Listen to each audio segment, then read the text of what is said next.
ሰላም ጤና ይስጥልን የተከበራችሁ የኢዴም ሚዲያ ተከታታዮች በሙሉ የዕለተ ቅዳሜ ዜናዎችን ይዘንላችሁ መተናል። አብራችሁን ቆዩ።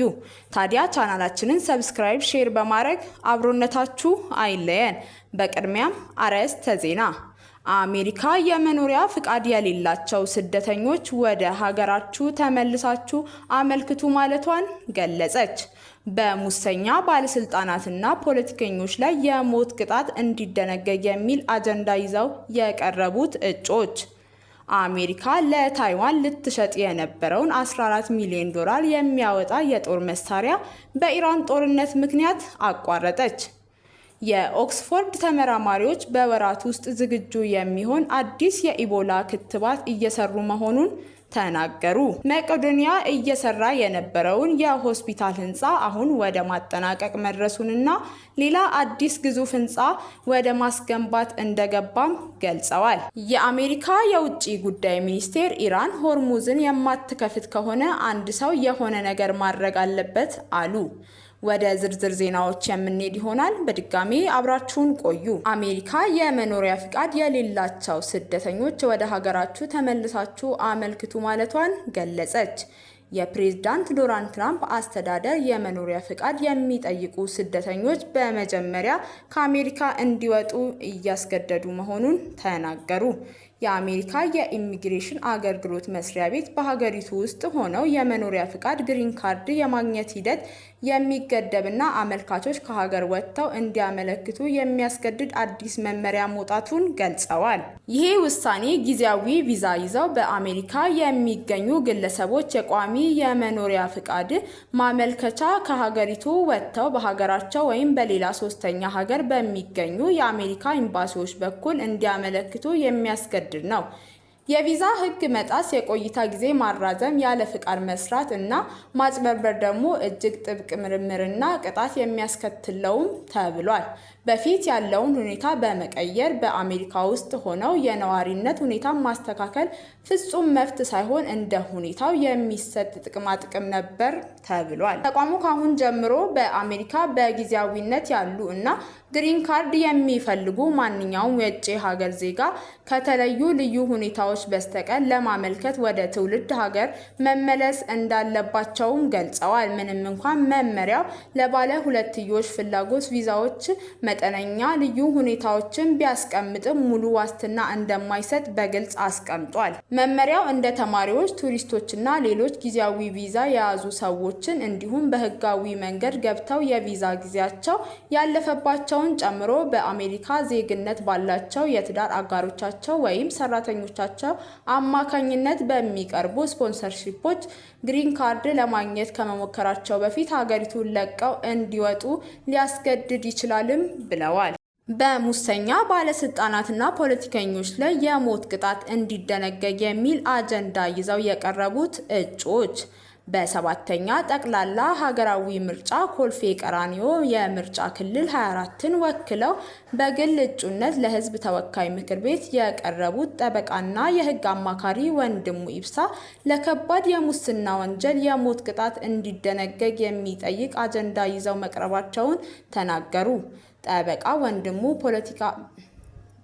ወንድሙ በፖለቲካ መድረክ ለመሳተፍ የወሰኑበት ዋነኛ ምክንያት ፖለቲካው ሙሉ በሙሉ ለህግ የበላይነት ተገዢ እንዲሆንና መንግስት የሚያወጣቸው ህጎች ለፖለቲከኞች በሚመጥን መልኩ ተፈጻሚ እንዲሆን ለማድረግ እንደሆነም ገልጸዋል። በተለይ ሀገሪቱን እያመሰ ያለውን የሙስና ወንጀል ለመከላከል የሚያስችል ጠንካራ የህግ ማዕቀፍ እንደሚያስፈልግ የተናገሩት እጩ በሙስና እና በህዝብ ሀብት ዘረፋ የተሳተፉ መንግስት ባለስልጣናት፣ ፖለቲከኞችና ሌሎች ግለሰቦች በሞት የሚቀጡበት ህግ እንዲወጣ አቋም ይዘዋል። ጠበቃው ወንድሙም አቋማቸውን ለማስረዳት እንደ ቻይና እና ጃፓን ያሉ ሀገራት የሞት ቅጣትን ለሙስና ወንጀል እንደሚጠቀሙበት ያነሱ ሲሆን በኢትዮጵያ የህዝብ ሀብት ዘረፋ እንደ አንድ የሙያ ዘርፍ መታየት መጀመሩን ተችተው ይህንን ለመግታት የሞት ቅጣት መፍትሄ ነው ብለው እንደሚያምኑም አስረድተዋል። ጠበቃው ከዚህ አጀንዳቸው በተጨማሪ የህገ መንግስቱ አንቀጽ 39 ቁጥር 1 በማንኛውም ጊዜ እስከ መገንጠል የሚለው እንዲሰረዝ እንዲሁም የቤተሰብ ሕግ ትዳርን ባከበረ መልኩ እንዲሻሻል ለማድረግ እንደሚተጉም አመላክተዋል። ተመራጭ ከሆኑ በምርጫ ክልላቸው ቋሚ ቢሮ በመክፈት በሳምንት አንድ ቀን የዜጎችን ጥያቄ በቀጥታ እንደሚቀበሉ ቃል የገቡት አቶ ወንድሙ ቀደም ሲል በሙያቸው ከ600 በላይ ለሚሆኑ ኢትዮጵያውያን ነፃ የጥብቅና አገልግሎት አሜሪካ ለታይዋን ልትሸጥ የነበረውን 14 ሚሊዮን ዶላር የሚያወጣ የጦር መሳሪያ በኢራን ጦርነት ምክንያት አቋረጠች። አሜሪካ ለታይዋን ልትሸጥ የነበረውን 14 ሚሊዮን ዶላር የሚያወጣ የጦር መሳሪያ ለኢራን ጦርነት በቂ ክምችት እንዳላት ለማረጋገጥ በሚል አቋረጠች። የአሜሪካ የባህር ኃይል ተጠባባቂ ኃላፊ ሁንግ ካኦ ሐሙስ ዕለት የመረጃውን ትክክለኛነት አረጋግጠዋል። ይሄ የአሜሪካ ውሳኔ የተሰማው ፕሬዝዳንት ዶናልድ ትራምፕ ሽያጩን ለማጽደቅ ቁርጠኛ እንዳልሆኑና በጉዳዩ ላይ ከታይዋን ፕሬዝዳንት ጋር እንደሚነጋገሩ ከገለጹ ከቀናት በኋላ ነው። የታይዋን ፕሬዝዳንት ቢሮ ቃል አቀባይ አርብ ዕለት ለጋዜጠኞች በሰጡት መግለጫ አሜሪካ በጦር መሳሪያ ሽያጭ ላይ ስላደረገችው ማስተካከያዎች ምንም አይነት መረጃ እንዳልደረሳቸውም ተናግረዋል። አሜሪካ ለታይዋን የምትሸጠው የጦር መሳሪያ ቤጂንግን ለረጅም ጊዜ ሲያስቆጣት ነበር።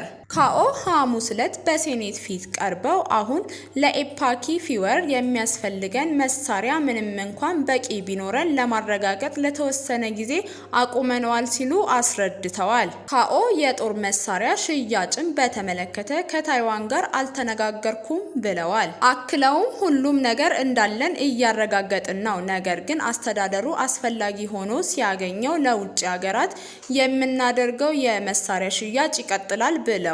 የአሜሪካ ፕሬዝዳንት ዶናልድ ትራምፕ ባለፈው ሳምንት ከቻይና ጋር ለመደራደር ጥሩ ነጥብ ነው ቢሉም የመሳሪያ ሽያጩ እንዲቆም መወሰናቸውን ግን እስካሁን አላረጋገጡም። በተጨማሪም ለጋዜጠኞች በሰጡት መግለጫ በሚቀጥሉት አጭር ጊዜያት ውስጥ ውሳኔ ላይ እንደርሳለን ሲሉም ተናግረዋል። እነዚህ አስተያየቶች የተሰጡት ፕሬዝዳንቱ ቤጂንግ ደርሰው ከመጡ በኋላ ነውም ተብሏል። ትራምፕ ከጂ ጂንፒንግ ጋር ባደረጉት ውይይት ታይዋን በአሜሪካና በቻይና መካከል በጣም ወሳኝ ጉዳይ እንደሆነችም ተናግረው ነበር። ትራምፕ በኋላ ላይ ለጋዜጠኞች በሰጡት መግለጫም ከጂ ጋር የአሜሪካ የጦር መሳሪያ ሽያጭን በሚመለከት በዝርዝር መወያየታቸውንም ተናግረዋል። እንደ አውሮፓውያኑ በ1982 አሜሪካ ለታይዋን በጉዳዩ ላይ ቤጂንግን ለማማከር ቃል ገብታ ነበር። የአሜሪካ ፕሬዝዳንት ዶናልድ ትራምፕ ስለ ጦር መሳሪያ ሽያጩ ከታይዋን ፕሬዝዳንት ቺንግቲ ጋር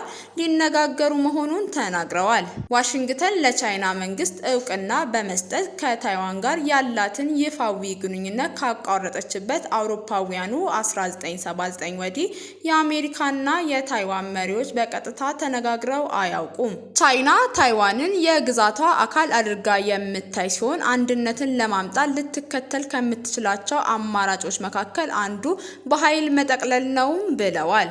የኦክስፎርድ ተመራማሪዎች በወራት ውስጥ ዝግጁ የሚሆን አዲስ የኢቦላ ክትባት እየሰሩ መሆናቸውን ተናገሩ። የኦክስፎርድ ዩኒቨርሲቲ ተመራማሪዎች አሁን የተከሰተውን የኢቦላ ወረርሽኝ ለማስቆም ጥቅም ላይ ሊውል እንዲሁም በወራት ጊዜ ውስጥ ዝግጁ ሊሆን የሚችል አዲስ ክትባት መስራታቸውን ገለጹ። ዲሞክራቲክ ሪፐብሊክ ኮንጎ ውስጥ በተከሰተው የኢቦላ ወረርሽኝ 177 ሰዎች የሞቱ ሲሆን በበሽታው የተጠረጠሩ ሰዎች ቁጥር ደግሞ 750 መድረሱን አስታውቀዋል። እስካሁን ድረስም የተረጋገጠ ክትባት አልተገኘለትም።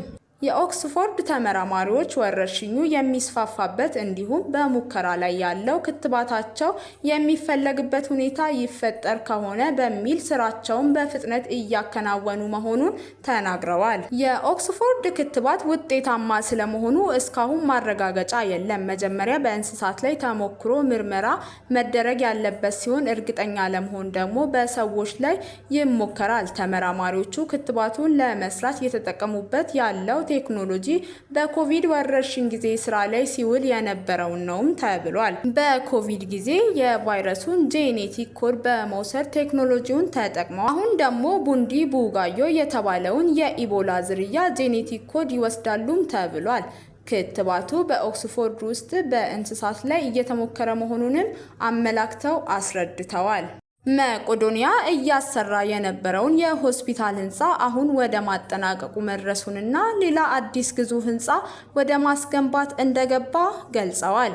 በትላንትናው ዕለት ለማጠናቀቅ ለተቃረበው ህንፃና ወደ ግንባታ ለተገባው ሌላኛው ህንፃ የሚውሉ የግንባታ እቃዎች ከውጭ ሀገር ተገዝተው መግባታቸውን ገልጸዋል። ከዚህ ቀደም በተሰበሰበው 900 ሚሊዮን ብር ከአንድ ዓመት በፊት የታዘዙ ባለ 40 ፊት 11 ኮንቴነር እቃዎች ናቸው የገቡት። ብረት እንዲሁም ለሁሉም ማሽኖች የሚያስፈልጉ መለዋወጫ እቃዎች እንደገቡም ተገልጿል። እቃዎቹ አስተማማኝ ዋስትና ያላቸው ቻይና ውስጥ ከሚገኝ አምራች ድርጅት የተገዙ ናቸውም ብለዋል። ሎደር፣ ሚክሰር፣ ሌሎችም የኮንስትራክሽን እቃዎች ተገዝተው የገቡት አሁን አዲስ እየተሰራ ላለው ግዙፉ ህንፃ እንደሆነም አመላክተዋል። በመጠናቀቅ ላይ ላለው ሆስፒታል ሙሉ እቃዎች ተገዝተው ገብተዋል። ቃሊቲና ጅቡቲም ያሉ አሉ። የሚመጡበትም ተከፍሎባቸዋል የተባለ ሲሆን አሁን ህዝቡ ድጋፍ ማድረግ ያለበት ለፈርኒቸር እቃዎች እንደሆነም ተገልጿል። መቄዶንያ ባለው ስም ምክንያት እቃዎችን ከገበያ በግማሽ ቀንሶ እንደሚገዛ የገለጹ ሲሆን ምንም እንኳን 900 ሚሊዮን ብር ቢሰበሰብም ያሉት እቃዎች 4 ቢሊዮን ብር እንደሚሆኑ ጠቁመዋል። የአሜሪካ የውጭ ጉዳይ ሚኒስቴር ኢራን ሆርሙዝን የማትከፍት ከሆነ አንድ ሰው የሆነ ነገር ማድረግ አለበት አሉ። የአሜሪካ የውጭ ጉዳይ ሚኒስቴር ማርኮ ሩቢዮ ከኢራን ጋር ስምምነት ተደርሶ ሆርሙዝ ወሽመጥ የማይከፈት ከሆነ አንድ ሰው የሆነ ነገር ማድረግ ይኖርበታል ሲሉ ተናገሩ። ሩቢዮና የኔቶ አባል አገራት የውጭ ጉዳይ ሚኒስቴር ወሳኙ የባህር መተላለፊያ መልሶ ስለመከፈቱ እየተወያዩ መሆናቸውን አስታወቁ። የአሜሪካ የውጭ ጉዳይ ሚኒስቴር በዋሽንግተንና ቴሄራን መካከል ስምምነት የማይደረስ ከሆነ ወሽመጡን በተመለከተ ሁለተኛ እቅድ እንደሚያስፈልግ በአጽንኦት እንዳነሱ ዘገባው አመላክቷል። በዚህ ሁኔታ ውስጥ በራሳቸው ፍቃድ ወሽመጡን አይከፍቱትም ያሉት ሩቢዮ ስምምነት ላይ ካልተደረሰ አንዳች እርምጃ ሊወሰድ እንደሚገባም አሳስበዋል። ሩቢዮ ይህንኑ ጉዳይ ለበርካታ አውሮፓውያን አጋሮቻቸው አቅርበው ይሁንታ ማግኘታቸውን ገልጸዋል። ኢራን ሆርሙዝ ወሽመጥ ላይ የክፍያ ስርዓት ለመዘርጋት እየሞከረች ነው፣ ይሄ ተቀባይነት የለውምም ብለዋል። ይሄ የሆርሙዝ ወሽመጥ ላይ የሚፈጠር ከሆነ በዓለም ዙሪያ ሌሎች 5 ቦታዎች ላይም ይሆናል ሲሉ አስጠንቅቀዋል። አክለውም ግን ከኢራን ጋር የሚደረገው ድርድር ላይ ማሻሻያ እየታየ መሆኑን በመጥቀስ የኢራን ባለስልጣናት የተናገሩትን ደግመዋል። እየተካሄደ ባለው ድርድር ላይ የታየውን ውጤት አላጋንንም ደግሞም አላድበሰብስም ያሉት ሩቢዮ መከናወን ያለባቸው ተጨማሪ ስራ አለ በማለትም ተናግረዋል። ለዛሬ ያዝንላችሁ የዕለተ ቅዳሜ የሀገር ውስጥና የሀገር ውጭ ዜናዎች እነዚህን ይመስሉ ነበር። በሌሎች የሀገር ውስጥና የሀገር ውጭ ዜናዎች ተመልሰን እስከምንገናኝ ሰናይ ቆይታ